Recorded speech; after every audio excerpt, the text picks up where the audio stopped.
karaokean tetangga memang tidak bisa dihindari ya. Jadi ya udah, aku minta maaf kalau misalnya backsoundnya nggak mendukung.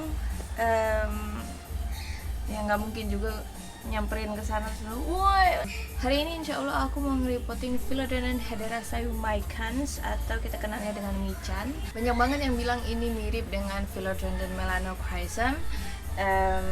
Aku nggak bahas perbedaannya karena aku udah pernah bahas perbedaannya di video sebelumnya. Di sini aku punya beberapa Philodendron hederaceae micans di pot berdiameter sangat kecil. Diameter 10. Nah, kalau misalnya teman-teman ngikutin perjalanan mycans aku ini aku rawat dari yang kayak cuma satu notes dan satu daun waktu itu karena dikirimin dalam bentuk yang nggak terlalu bagus. Daunnya besar waktu itu datangnya, tapi udah kayak kuning gitu, udah layu dan nggak bagus. Akhirnya aku propagasi dan ini dia hasilnya. Sekarang ada 3 pot kecil-kecil dan aku pingin banget jadikan dia tanaman gantung. Aku pingin taruh di pot gantung dan biarkan mereka menjuntai. Tapi kalau misalnya teman-teman lebih suka melihat daunnya besar, maka teman-teman bisa taruh di turus. Nah, sambil nge-repotting aku juga bakal pingin nge-share beberapa hal yang baru aku pelajari tentang Philodendron hederaceae micans. Mudah-mudahan dari sini teman-teman dan aku juga bisa belajar hal-hal baru tentang Philodendron hederaceae micans. Atau kita biar gampangnya bilang mycans aja lah ya. Kalau misalnya mycans teman-teman punya bintik-bintik putih seperti ini dan itu konstan di daun-daun lainnya, dan teman-teman ngerasa nggak ada yang nemuin hama, tapi teman-teman ketemu dengan semut. Nah, itu kira-kira kenapa? Nah, setelah aku cari tahu, itu alasannya adalah karena mycans itu punya kelenjar yang mengeluarkan nektar. Nektar ini biasanya terletak di belakang daunnya. Di beberapa philodendron nektar ini bisa ada di batangnya, seperti kalau misalnya kita lihat di Philodendron Florida Ghost, itu ada di batang sama di sclerophyll. Nah, kalau misalnya di Hederaceae micans ini, dia terletak di belakang daun. Di belakang daunnya ini menghasilkan seperti nektar yang bentuknya itu manis dan lengket.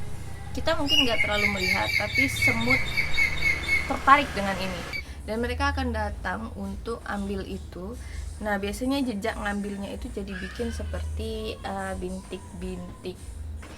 bintik-bintik putih yang berjejak gitu. Biasanya semut itu selalu jalan-jalan di sekeliling mycansku. Nah, akhirnya aku basmi semutnya. Aku basmi dengan cara manual.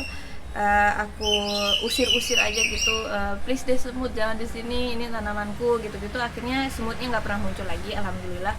Nah, kalau misalnya teman-teman punya masalah dengan membasmi semut, mungkin teman-teman bisa coba dulu pakai cinnamon. Cinnamon itu kayu manis, ditaburin aja si kayu manis di situ. Biasanya semut udah nggak mau lagi kalau cium bau kayu manis. Tapi kalau nggak bisa, teman-teman boleh pakai cara yang kimia. Ada banyak banget pembasmi semut yang dijual di toko tanaman. Mycans ini cantik banget kalau di bawah sinar matahari ya teman-teman. Dia kayak ada warna merah, hologramnya, dan kilau-kilaunya dan velvetnya kelihatan banget karena dia memang terkenal dengan tanaman.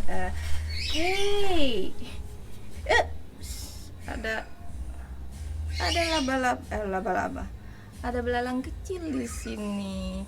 Hai, labang-labang kamu Hei belalang, kamu masuk YouTube loh.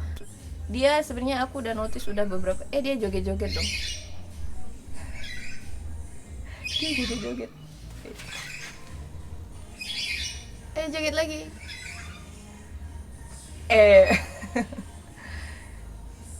Sebenarnya aku udah notice dia beberapa hari ada di tamanku, cuma memang nggak pernah aku usir. Cuma dia memang hobi makanin kayak sirih gadingku gitu, kayak sirih-sirihan gitu. Terus tiba-tiba nanti udah botak aja itu gara-gara dia. Cuma aku ya nggak berani ngusir juga. Aku mau rekaman. Pak belalang, sepertinya Anda bisa pergi melipir dulu, oke? Jangan makan tanaman aku yang aku suka ya. Oke. Sip. Sampai mana tadi kita ngomong? Oh iya, jadi Dia ciri khas tanamannya ini kan termasuk velvet, makanya banyak orang yang bilang dia kembarannya Melanochrysum karena memang daunnya itu velvet seperti Philodendron Melanochrysum. Dan dia kalau dibawa kena sinar matahari itu seperti hologram, kilau-kilau, kilap, cakep banget. Nggak kalah cakep dengan Philodendron Melanochrysum sebenarnya, sama dia lebih menjuntai ya, dia bisa menjuntai ke bawah. Jadi kalau teman-teman suka tanaman juntai, menurutku ini worth it banget buat dirawat karena selain cantik dia gampang banget, bener-bener gampang. Ini hanya wujud kalau masih kecil ya seperti ini. Kalau daunnya besar itu daunnya bentuknya jauh berbeda dengan yang sekarang ini. Jadi velvetnya itu menghilang, urat daunnya itu semakin tegas. Aku pakai media yang biasa banget. Aku pakai tanah biasa, tanah siap pakai yang ada di tamanku. Aku campur dengan sekam bakar dan sekam mentah. Dan teman-teman tetap harus ingat di sini adalah kalau teman-teman pakai bahan yang organik seperti sekam mentah ini atau seperti bambu, teman-teman harus banget pakai furadan dan antrakol. Tujuannya untuk apa? Supaya menghindari jamur dan kutu-kutu kecil, hama-hama kecil yang nanti pasti bakal membantu proses pelapukan dari sekam mentah ini. Karena sekam mentah ini di dalamnya itu masih ada beras sedikit-sedikit. Makanya kalau misalnya teman-teman mau skip proses pelapukan ini yang mana bikin tanaman ini banyak hama, teman-teman bisa fermentasikan dulu sekam mentahnya supaya nggak terlalu banyak hama yang datang. Aku alasannya selain karena males. Sekam mentah itu kalau dibiarkan mentah dia punya nutrisi yang banyak juga sebenarnya, makanya aku lebih milih ngasih furadan. Tapi karena ini sepertinya sudah transisi, udah nggak terlalu sering hujan lagi, jadi teman-teman bisa skip antrakol, cuma furadannya kalau bisa jangan di skip. Tapi teman-teman jangan khawatir karena lama-lama sekam mentah ini pasti bakal lapuk dan terfermentasi secara alami seiring karena kita sering siram dia setiap hari dan kena panas, kena suhu. Kenapa media tanamnya aku nggak pakai media tanam biasanya, aku pakai kayak perlite, pakis caca dan segala macam. Kebetulan semuanya itu udah habis, dan kebetulan juga Philodendron Hederaceae micans ini nggak perlu media tanam yang macam-macam. Dia bisa tumbuh sangat-sangat bagus dengan media tanam yang biasa aja selama masih poros. Biasanya orang kalau nge-repotting itu juga ada dua teknik ya. Ada yang tanahnya di pre-moist dulu. Pre-moist itu artinya dibasahi dulu baru dia nge-repotting. Tapi aku suka nggak nyaman kalau dibasahin dulu karena tanahnya suka nempel-nempel, lengket-lengket di tangan. Pertama aku pencet-pencet dulu ya gini supaya dia gampang lepasnya. Oke, pelan-pelan ditarik. Nah ternyata dia nggak akarnya belum rame banget ya, akarnya masih segini. Nah tanah yang sisa di sini aku bakal campurin aja karena menurutku tanahnya masih bagus, masih punya nutrisi. Pupuk slow release-nya juga masih ada di situ, jadi aku tetap pakai. Biasanya sih kalau orang-orang saranin kalau bisa pakai tanah baru, selalu pakai tanah baru, tapi aku enggak. Perakarannya Philodendron micans ini kan nggak terlalu dalam ya, jadi tanahnya memang harus banyak kalau di pot yang tipenya seperti ini. Makanya dia sebenarnya bagusnya di pot yang nggak terlalu dalam tapi lebar gitu. Ditaruh aja di sini, disusun biasa kayak biasa. Ya pot yang berikutnya, ini ada pot yang ini. Nah ini kalau nggak salah dia satu batang ini deh. Tunggu sebentar ya, harus dipencet dulu karena susah, udah mulai susah keluarnya.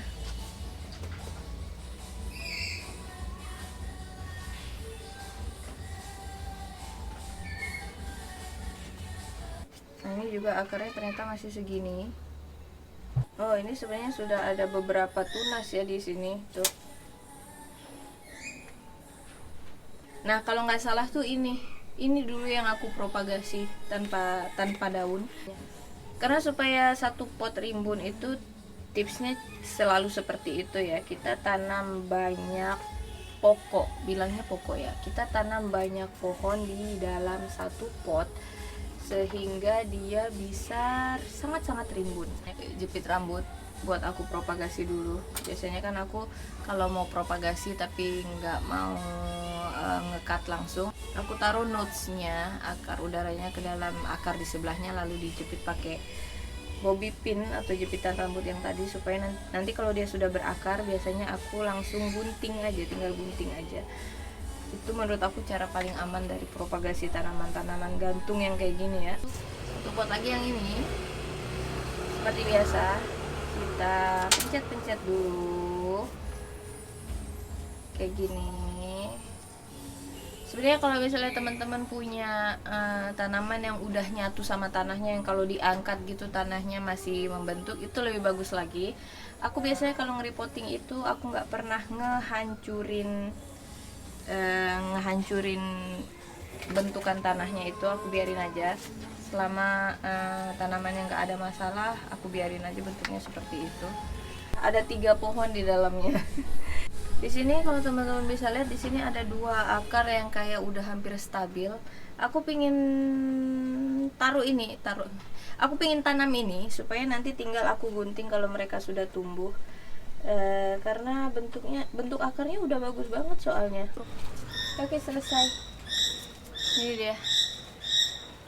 Jadinya lumayan rimbun banget ya teman-teman ya. Nah, untuk cahaya, Philodendron Hederaceae Humaicans ini sangat suka banget bright in direct sunlight, tapi dia juga bisa menyesuaikan diri di cahaya yang medium ke rendah. Karena biasanya aku taruh di bagian bawah situ, di bagian yang kena cahaya yang tidak terlalu terang, tapi dia tumbuhnya alhamdulillah baik-baik aja. Ini dia tiangnya. Nanti aku bakal pasang tiangnya di sini buat digantung di atas sana. Oh ya, jangan lupa juga biasanya kalau baru-baru di repotting tanaman itu baru menyesuaikan diri lagi, dia butuh waktu buat aklimasi. Jadi sebisa mungkin teman-teman kasih waktu sekitar seminggu 2 minggu dulu. Jadi ini aku nggak langsung aku gantung di atas sana, aku perkenalin dengan sinar matahari pelan-pelan. Pertama pagi dulu, nanti kalau dia sudah mulai kuat, sudah mulai segeran, baru lama-lama aku gantung di atas sana. Untuk penyiraman sama seperti Philodendron yang lain-lainnya, dia suka disiram ketika sudah nunggu kering dulu. Ketika tanahnya sudah mulai agak-agak kering bagian atasnya sekitar 2 ruas jari, baru kita siram dia. Lalu untuk pemupukan dia benar-benar nggak macam-macam, dia gampang banget tumbuhnya, cepat banget, benar-benar yang cepat banget, makanya harganya di pasaran juga masih sangat-sangat terjangkau.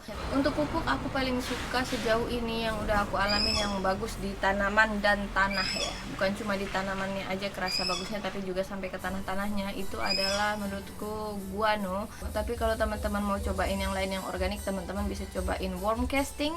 Worm casting itu kayak pupuk bekas cacing kayak gitu, itu juga bagus banget.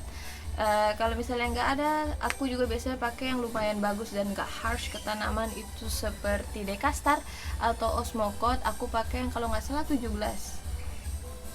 ya, yang N nya 17, karena kalau misalnya kita ngejar pupuk untuk numbuhin daun, kita cari yang N nya lumayan tinggi. Tapi kalau teman-teman berani pakai pupuk kimia yang N nya tinggi banget, kalau nggak salah yang tertinggi setauku adalah Growmore. Growmore itu 35 apa ya, apa 25, aku lupa pastinya berapa. NPK Mutiara juga bisa teman-teman boleh pakai, tapi hati-hati dengan takarannya karena tanamannya bisa kebakar. Yang aku nggak suka dari NPK Mutiara adalah dia bikin tanah itu sangat keras. Selanjutnya untuk kelembaban, dia nggak ada bermasalah dengan kelembaban, dia nggak terlalu rewel soal kelembaban, tidak ada kelembaban, juga tidak ada pengaruh langsung di daun dan di pertumbuhannya menurutku. Untuk hama sejauh ini aku belum menemukan hama yang mengganggu selain yang tadi aku cerita, semut. Tapi aku nggak bilang semut ini termasuk hama. Ada yang bilang semut ini hama, ada yang bilang semut ini bukan hama, terserah kita mau taruh dia di bagian mana. Tapi ya, satu-satunya yang mengganggu tanaman aku waktu aku mulai pelihara mycans adalah semut. Tapi ketika aku usir semut ini secara manual, aku nggak nemuin bintik-bintik putih itu lagi di daun-daun barunya mycans. Oke, mungkin aku bakal praktekin langsung propagasinya seperti apa. Ini di sini ada yang udah memanjang di sini dan di sini. Aku bakal nyontohin dengan ambil salah satunya aja ya. Nah, seperti ini. 1 daun, 1 nodes atau 1 akar nafas, 1. Ini kalau bisa guntingnya jangan lupa di disinfektan ya. Cuma aku udah parah banget ini guntingnya. 1 nodes, 1 daun, 2. Nah, sisanya ini boleh dibuang aja. Aku butuh satu daun satu akar seperti ini, satu knot satu daun. Nah untuk di bagian ujung ini biasanya aku biarkan dua ya, karena ada pertumbuhan satu di situ. Biasanya dia butuh disupport lebih banyak akar, jadi aku biarkan dua. Nah teman-teman bisa langsung taruh di air atau teman-teman bisa juga langsung tanam. Kalau aku di sini langsung tanam karena aku udah ngerasain banget mycans ini tanaman yang sangat-sangat mudah untuk dirawat.